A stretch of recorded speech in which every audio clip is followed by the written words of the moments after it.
Ezekiel 17. As so many of y'all pointed out, I intended to include it at the end of the Ezekiel 16 video, but apparently I didn't. And then I did the Ezekiel 18 video. So, Ezekiel 17, let's go. And the word of Yahweh came to me, Ezekiel, saying, Son of man, put forth a riddle, and speak a parable to the house of Israel. And you shall say, Thus said the Master Yahweh, the great eagle with large wings of long pinions covered with feathers of various colors came to Lebanon, and took the top of the cedar. He plucked off the topmost of its young twigs and brought it to a land of traders. In a city of merchants he placed it. He also took some of the seed of the land and planted it in a field for seed. He took it by many waters, set it like a willow tree. So it grew and became a low spreading vine. Its branches turned towards him, and its roots were under it. And it became a vine and brought forth branches and sent out shoots. John 15:5. And there was another great eagle with large wings and many feathers. And see, this vine bent its roots towards him, and stretched its branches towards him, to water it, away from the beds where it was planted. It was planted in a good field by many waters, to bring forth branches, and to bear fruit, to be a splendid vine. Say, Thus said the Master Yahweh, Is it going to thrive? Is he not going to pull up its roots and cut off its fruit, and let it wither? All of its sprouting leaves wither, without great power or many people to pluck it up by its roots. See, it is planted. Is it going to thrive? Would it not utterly wither when the east wind touches it, wither in the beds where it grows? And the word of Yahweh came to me, saying, Please say to this rebellious house, Do you not know what these mean? Say, See, the king of Babylon went to Jerusalem, and took its king and its heads, and brought them with him to Babel. And he took one of the royal seed, and made a covenant with him, and put him under oath. And he took away the mighty of the land, so that the rain would be brought low, and not lift itself up, but guard his covenant, that it might stand. But he rebelled against him by sending his messengers to Mitzrayim. The king of Israel rebelled against him by sending his messengers to Mitzrayim to give him horses and many people. Shall he thrive? Shall he escape who is doing these? And shall he break a covenant and still escape? Well, there's a really intense biblical question.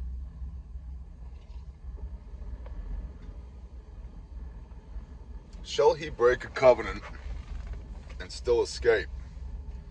As I live, declares the Master Yahweh, in the place where the king dwells, who set him up to reign, whose oath he despised and whose covenant he broke, with him in the midst of Babel he shall die.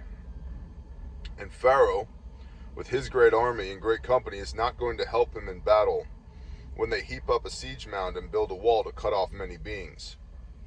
And he despised the oath by breaking the covenant. And see, he has given his hand, and he has done all this. He is not going to escape.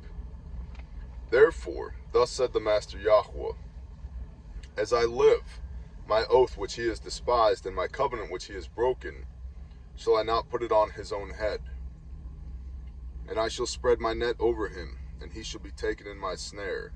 And I shall bring him to Babel, and enter into judgment with him there, for the trespass which he committed against me. And all his fugitives with all his bands fall by the sword, and those who are left be scattered to every wind. And you shall know that I, Yahweh, have spoken. Thus said the Master Yahweh, And I shall take the top of the highest cedar and set it out, and I myself shall pluck off a tender one out of the topmost of its young twigs, and plant it on a high and lofty mountain. On the mountain height of Israel I plant it, and it shall bring forth branches and bear fruit and become a big cedar. And under it shall dwell birds of every sort. In the shadow of its branches they shall dwell. And all the trees of the field shall know that I, Yahweh, have brought down the high tree and exalted the low tree, dried up the green tree and made the dry tree flourish. I, Yahweh, have spoken and shall do it.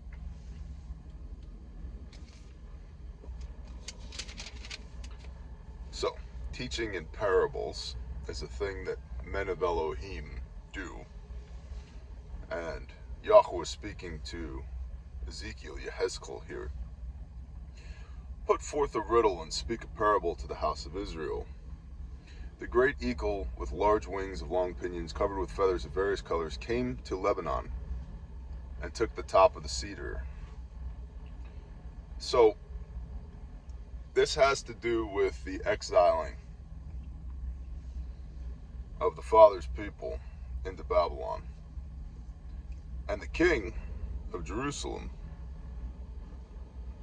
thought he had it all figured out.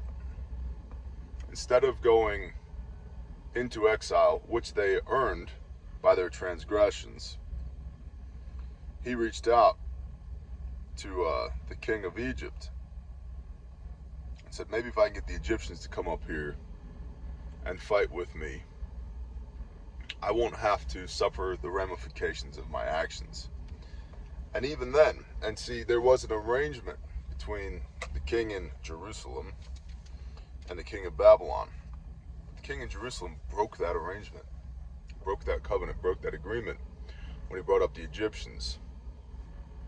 And so for a moment, I believe it was about 5 months, there was fighting between the Babylonians and the Egyptians.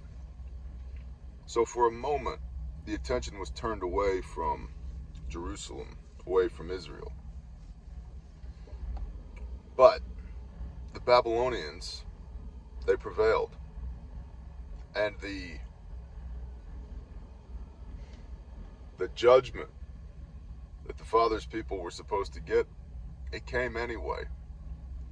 And there's almost the intonation here from Yah. This dude couldn't keep a covenant with another man. Clearly he couldn't keep a covenant with Yah. And so what Yah is saying is, as far as taking the top of this green tree has become a euphemism here for the people of Israel who are out of covenant with Yah. And Yah says in 22, and I shall take of the top of the highest cedar and set it out. The top, so this big tree, right, represents the kingdom, the king. And Yah says, I'm going to take one of these tiny little branches and transplant it back in the land. And then it will grow and it will flourish. It's... Excuse me. Radio in the truck is on.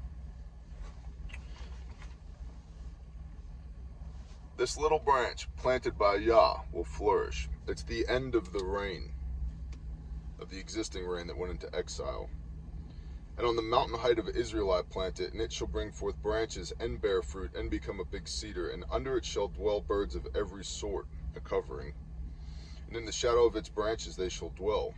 And all the trees of the field shall know that I, Yahweh, have brought down the high tree, the existing reign, and exalted the low tree, the remnant, dried up the green tree, the king, and made the dry tree, those in exile, flourish. I, Yahweh, have spoken and shall do it.